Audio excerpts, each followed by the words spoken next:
Hola, hola, ¿cómo están ustedes? Qué gusto de saludarles. Nuevamente estamos aquí con una nueva entrega, un podcast acerca de una temática que hemos venido tratando en los audios, por lo menos estos últimos dos podcasts. Hemos estado también tratando algunos temas en videos, estamos ahí incursionando en términos muy rudimentarios, debemos decirlo. No es fácil para quienes no tenemos mucha idea respecto a la tecnología tratar con esta misma.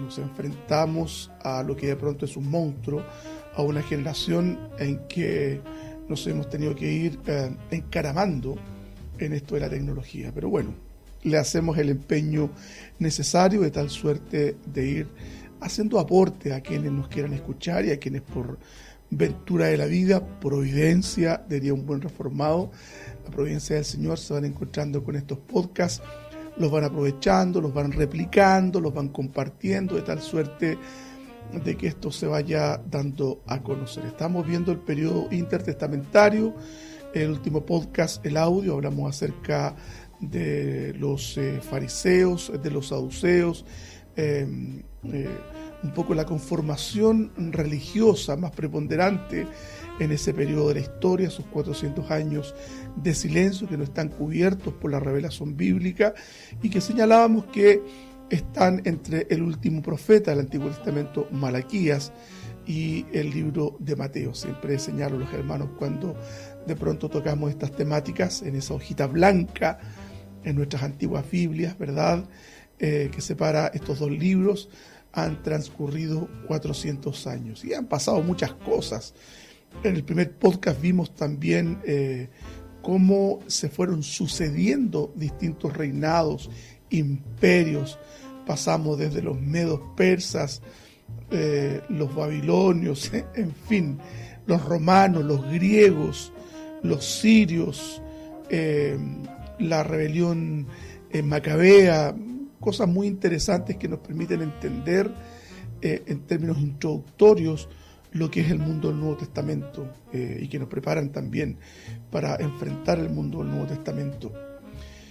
Hoy día vamos a ver algo más acerca del periodo intertestamentario, el episodio número 3, y vamos a cerrar ya, creo que agotamos, por lo menos en términos muy simples decirlo, agotamos esta interesante temática que estamos abordando acá en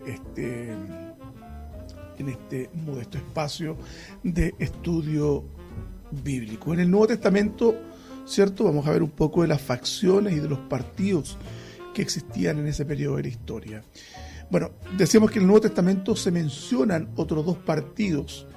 Hablamos de los celotes y los herodianos. Los celotes eran más políticos que religiosos.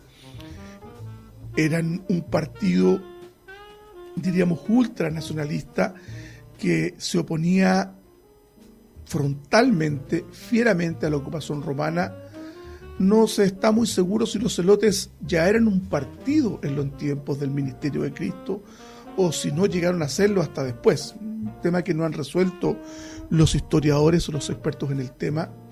Uno de los discípulos de Jesús fue precisamente Simón, que casi como el apellido de pronto alguien puede verlo en el relato de Lucas, en el capítulo 6, verso 15, alguien que precisamente no ha estudiado el periodo intertestamentario puede pensar que Simón el celote puede deberse al apellido o a la procedencia, ¿verdad? A una suerte de gentilicio. El celote se está refiriendo que pertenecía precisamente a esta facción ultranacionalista que se oponía a la ocupación romana, una suerte de partisanos armados que luchaban contra la opresión que ejercía Roma. Opresión entre comillas, porque hay que mencionar que los romanos en muchos aspectos fueron bastante indulgentes con los judíos en su tiempo. Pero bueno, ahora, si ya existía un partido o grupo conocido como los celotes, puede que Simón perteneciera a uno de ellos. Si no, celote puede que no fuera más que una designación, un mote basado en su personalidad, es decir, una suerte de sobrenombre parecido, ¿verdad?, a lo que al buen humor que demostró Jesús respecto a Juan y Jacob cuando los llamó hijos del trueno. Entonces tenemos los celotes por un lado y tenemos también a los herodianos. De los herodianos se sabe solo que, a juzgar por su nombre, apoyaban aparentemente la dinastía herodiana e indirectamente el gobierno de Roma. Se unieron a los fariseos en la oposición a Jesús. Ahora, si usted mira Mateo 22:16, lo confronta con Marcos 3:6 y el mismo Marcos también 12:13, vamos a encontrar esta información muy relevante de que precisamente se alían, se ponen de acuerdo con los fariseos para testificar en contra de nuestro Señor Jesucristo, de tal suerte de testificar en contra de Él y facilitar una decisión por parte de la autoridad romana en la encarnación de la autoridad de Pilatos y finalmente terminar en la crucifixión de nuestro Señor Jesucristo. Entonces tenemos los celotes por un lado, los herodianos por otro, eran facciones ya de carácter política. Vimos a las facciones religiosas, las recuerden ustedes, a los fariseos y los saduceos. No olvidemos que los saduceos tenían una raigambre un poco más abierta, más liberal, si se quiere. Los fariseos eran mucho más religiosos, más ortodoxos, más literalistas respecto a la interpretación de la ley. En el caso de los saduceos no, de hecho eran mucho más liberales y tenían una franca disputa con los fariseos respecto de la resurrección, ¿verdad? Tenemos también cuáles eran los funcionarios religiosos que existían o que surgen en el periodo intertestamentario, y tenemos a los escribas. En el Nuevo Testamento hay muchas veces que nuestro Señor Jesucristo se enfrentó con los escribas, que se transformaron en una suerte de maestros de la ley por el oficio que ellos desarrollaban. En la antigüedad, los escribas eran una clase social especial que copiaba documentos y recogían información. Eran una suerte de secretarios del gobierno, copistas, escribientes, que se encargaban precisamente de copiar las escrituras. Conforme fue pasando el tiempo, llegaron a ser más influyentes y ocuparon puestos de líderes en el gobierno. Cuando Judá fue deportado a Babilonia, el pueblo se encontró repentinamente en circunstancias totalmente nuevas y no estaba claro cómo se podía aplicar la ley de Dios a estas nuevas situaciones específicas. Entonces ahí surgen los escribas que se encargaron de hacer lo que habían hecho los profetas antes del exilio, decirles al pueblo cómo vivir como pueblo de Dios. Esdras mismo era escriba al mismo tiempo que sacerdote.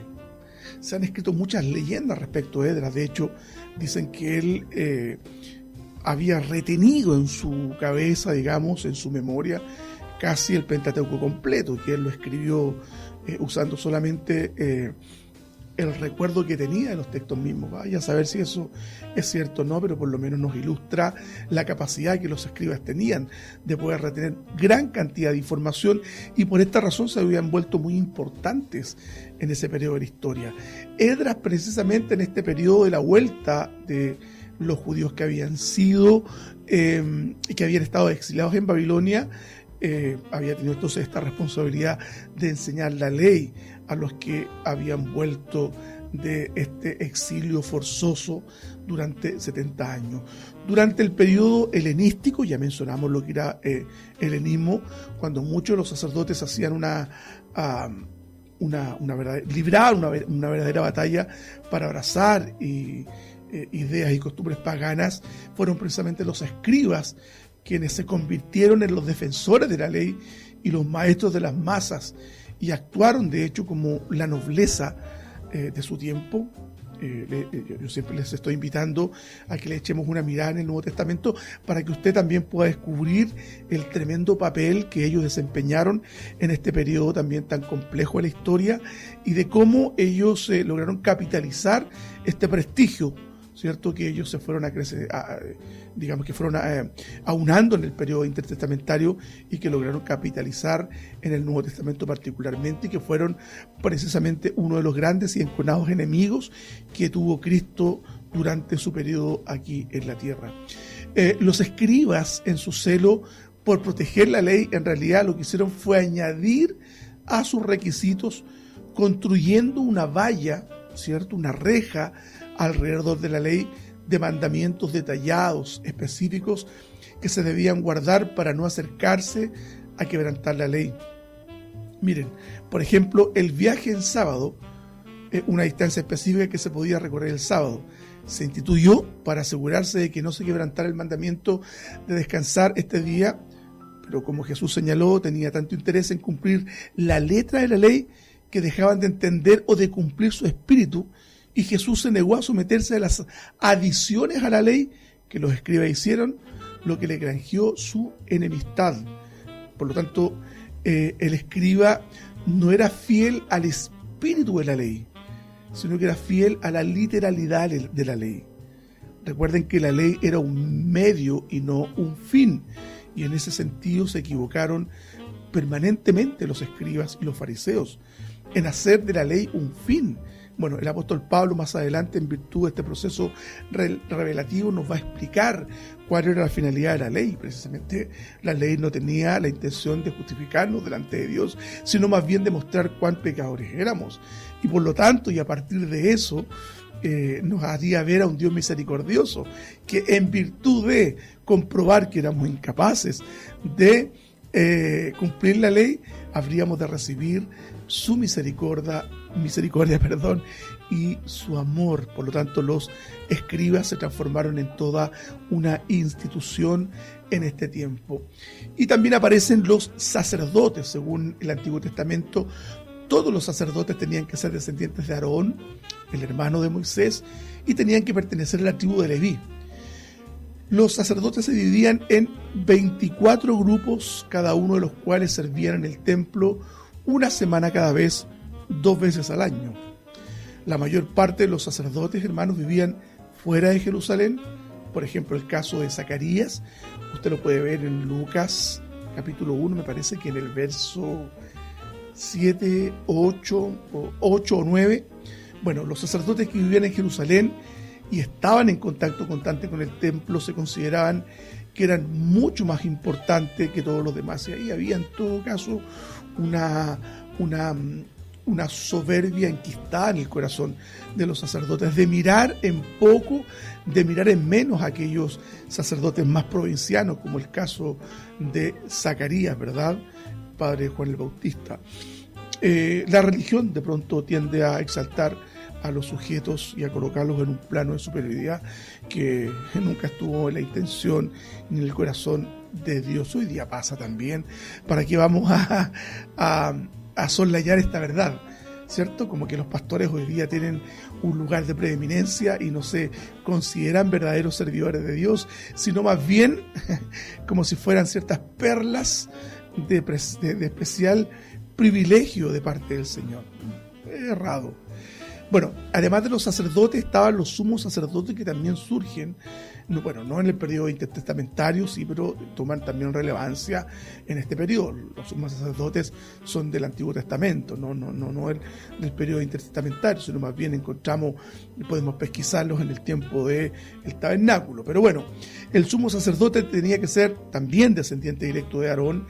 El primer sumo sacerdote, ojo, era un cargo hereditario.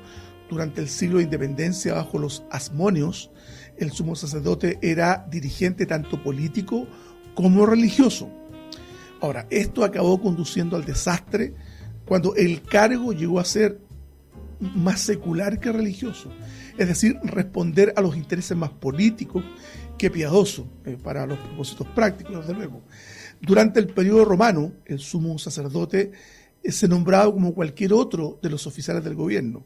Por eso que los sumos sacerdotes tenían que tener, como diríamos acá en Chile, muy buena onda con los dirigentes políticos de su tiempo. Desde la época de Herodes el Grande hasta la destrucción de Jerusalén, el 70 después de Cristo, hubo no menos de 28 sumos sacerdotes. Bastantes, ¿ah?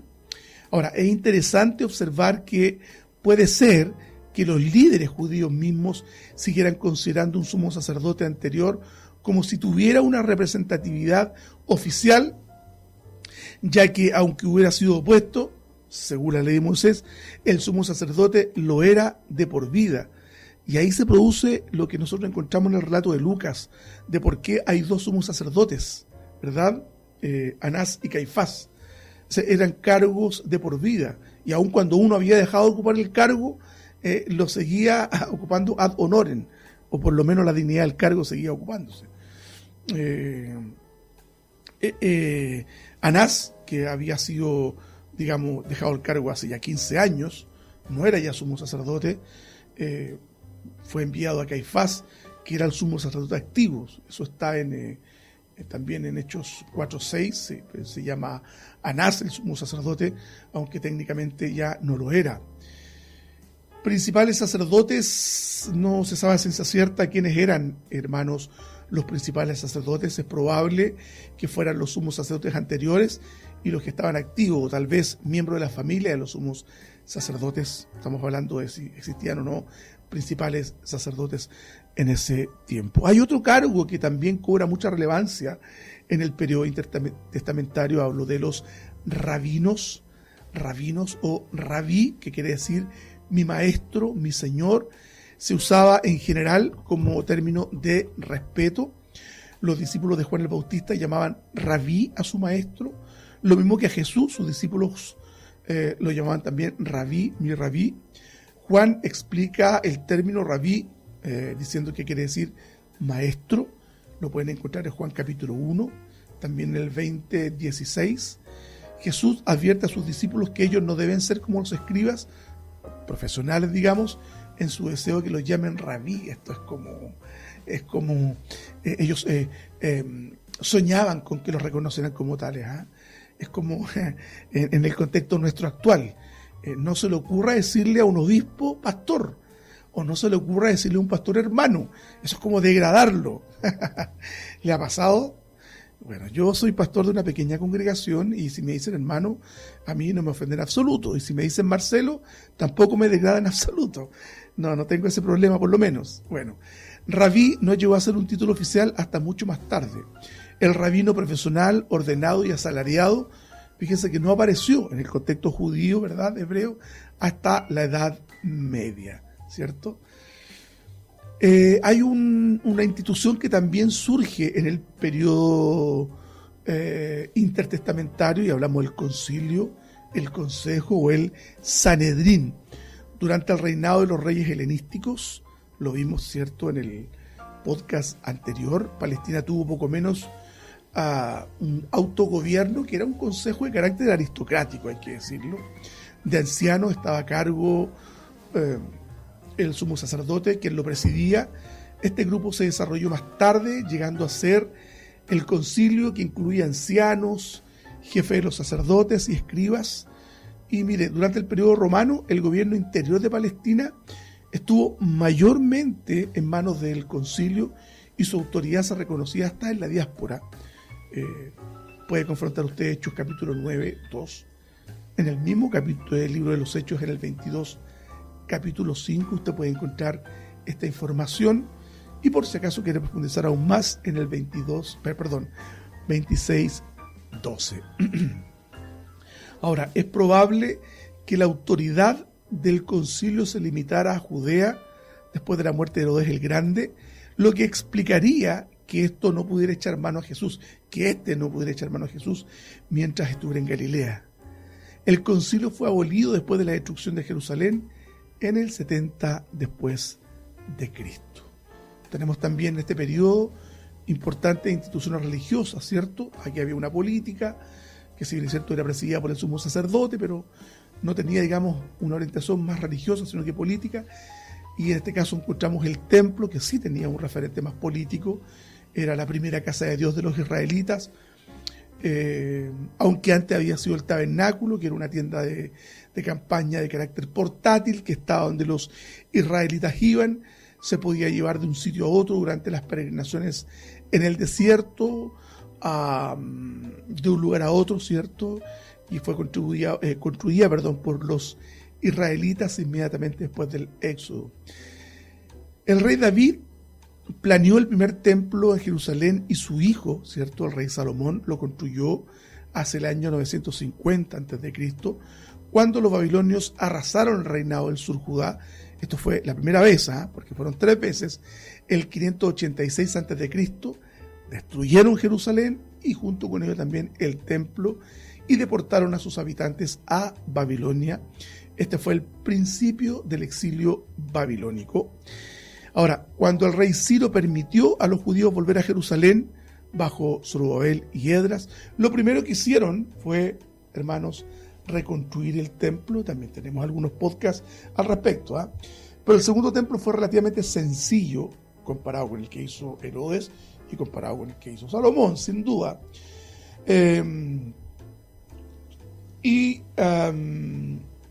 Muchos de los que volvieron del exilio no conocieron el templo que había hecho Salomón. En términos de gloria era poco comparable. Pero cuando Herodes, me fui muy adelante respecto a la descripción histórica que estaba haciendo, pero cuando Herodes el Grande subió al trono, tomé un poquito de agua.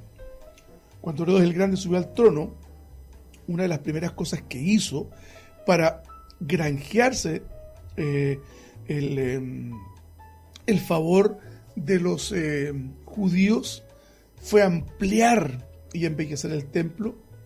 Como el templo estaba situado sobre una colina, la única manera de ampliar su área era construir muros más macizos y rellenarlos para crear así una gran plataforma. Herodes dobló el tamaño de la plataforma original del templo de Salomón. Parte del muro que edificó Herodes se puede ver todavía y se conoce hoy día como el Muro de los Lamentos. Muchos cristianos, por alguna extraña razón, quieren ir a conocer el templo, como si el templo representara algo para nosotros los cristianos. Perdone si hiero su sensibilidad, pero no representa nada para nosotros los cristianos. Pero igual muestra lo grandioso, lo impresionante que debe haber sido ese templo, sin lugar a dudas. Herodes murió aproximadamente el año 4 a.C., casi 70 años después que se completara la construcción de todo el complejo del templo, el año 64 después de Cristo. Desgraciadamente el templo completo no permaneció nada más que 6 años en todo su esplendor. En el 66 después de Cristo los judíos se rebelaron contra Roma. 4 años después, el 70 exactamente, fue destruido nuevamente Jerusalén y el templo completamente. Hoy la cúpula de la roca, hoy día hay una mezquita musulmana, si no me equivoco, y quedan hoy día solamente algunos vestigios de lo que fue el templo de Herodes. Tenemos también durante este periodo, hermanos amados, el surgimiento de las sinagogas. En el Nuevo Testamento encontramos sinagogas en todas partes. Ya no estaba el templo, ¿cierto? Había sido hablo del templo de Jerusalén, por tanto se crearon las sinagogas. Aun cuando estaba el templo de Herodes, ¿cierto? Las sinagogas siguieron funcionando. En el Nuevo Testamento encontramos sinagogas en todas partes, tanto en Palestina como en todo el Imperio Romano. Donde quiera que iba, ¿cierto?, el apóstol Pablo a predicar, lo primero que hacía era llegar a una ciudad, ¿cierto?, dirigirse al tiro decimos acá en Chile, por si me están escuchando en el extranjero, al tiro, de inmediato quiere decir. La sinagoga se inventó durante el exilio babilónico. El templo de Jerusalén, ¿cierto?, era el centro del culto para todos los judíos. Por lo tanto, dado que ya no existía el templo, las sinagogas reemplazaron ese espacio físico para entonces adorar, leer la Torá y tener el espacio de adoración que ya no les prestaba el templo. Y quedaron, aun cuando el templo fue reconstruido, todo eso, siguieron existiendo las sinagogas sin que fuera problema alguno, a pesar de que el templo había sido destruido. Ahora, a diferencia del templo, donde los sacrificios eran el centro del acto litúrgico, en la sinagoga lo era la enseñanza. A cualquier varón que estuviera presente se le podía pedir que leyera las escrituras, primero las del Pentateuco y luego las de los profetas, y cualquier varón presente se le podía pedir que predicara. Por esto que podemos explicar lo que pasa en Lucas capítulo 4, verso 16, y más tarde, ¿cierto?, lo que hace Pablo en Hechos 13, 15.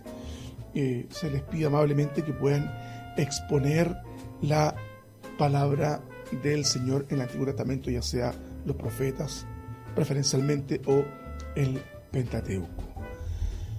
¿Cuáles eran las lenguas que se hablaban en este periodo de la historia? Primero, el arameo sustituyó el hebreo como lengua común en Palestina después del exilio babilónico. Es una lengua semítica, ¿cierto? El arameo me refiero, emparentada con el hebreo, pero lo suficientemente diferente como para que la gente corriente en los tiempos del Antiguo Testamento no la entendiera. El arameo se transformó como la lengua común y lo más probable es que el arameo fuera la lengua del comercio y la diplomacia durante los siglos que precedieron a las conquistas de Alejandro Magno. Por eso que encontramos algunos retazos del libro de Esdras o algunos documentos oficiales en arameo en lugar del hebreo. Esdras, ¿cierto?, escribió algunas partes de sus textos, precisamente de su libro, en arameo, y que están enlazados con algunos documentos también en hebreo.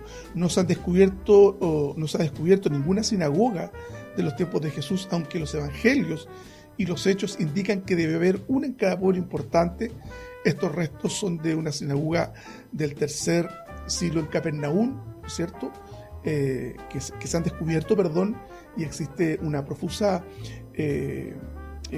data arqueológica, fotografías me refiero, de una que probablemente haya pertenecido a ese periodo de la historia. Básicamente eso. ¿Qué Biblia utilizaban en el periodo intertestamentario? Bueno, la Septuaginta, básicamente, es una traducción del Antiguo Testamento hebreo al griego, hecha en Alejandría. Según la tradición, 70 judíos expertos lingüistas fueron enviados desde Jerusalén a Egipto a petición de Ptolomeo Filadelfo y concluyeron la traducción en 70 días. Eso es parte del mito. En realidad, la traducción se fue completando a lo largo del tiempo. La Torá, es decir, de Génesis a Deuteronomio, fue lo primero que se tradujo y posteriormente se añadió el resto de los libros del Antiguo Testamento. Se la llamó la Septuaginta a los 70 traductores que se supone que la empezaron. Es una versión griega y el nombre, ¿cierto?, se abrevió como la versión de los 70 en numeral latino correspondiente, y es la versión griega que se hizo directamente desde el hebreo, hermanos amados. Eso espero que haya sido de utilidad para cada uno de ustedes, y una miradita así bien sumaria siempre, sin pretensiones, de tal manera que usted vaya aprendiendo un poco acerca de este periodo. Y esto es para que usted se vaya interesando aún más y vaya usted profundizando a partir de los conocimientos que aquí le vayamos entregando. Muchas gracias por la atención dispensada. Compártalos, suscríbase y recuerde que también estamos en Spotify, Spreaker, para que también nos pueda escuchar si es que no quiere tener, abierto el YouTube, y ayúdenos a promover estos sencillos estudios bíblicos. El Señor les bendiga, muchas gracias y nos vemos.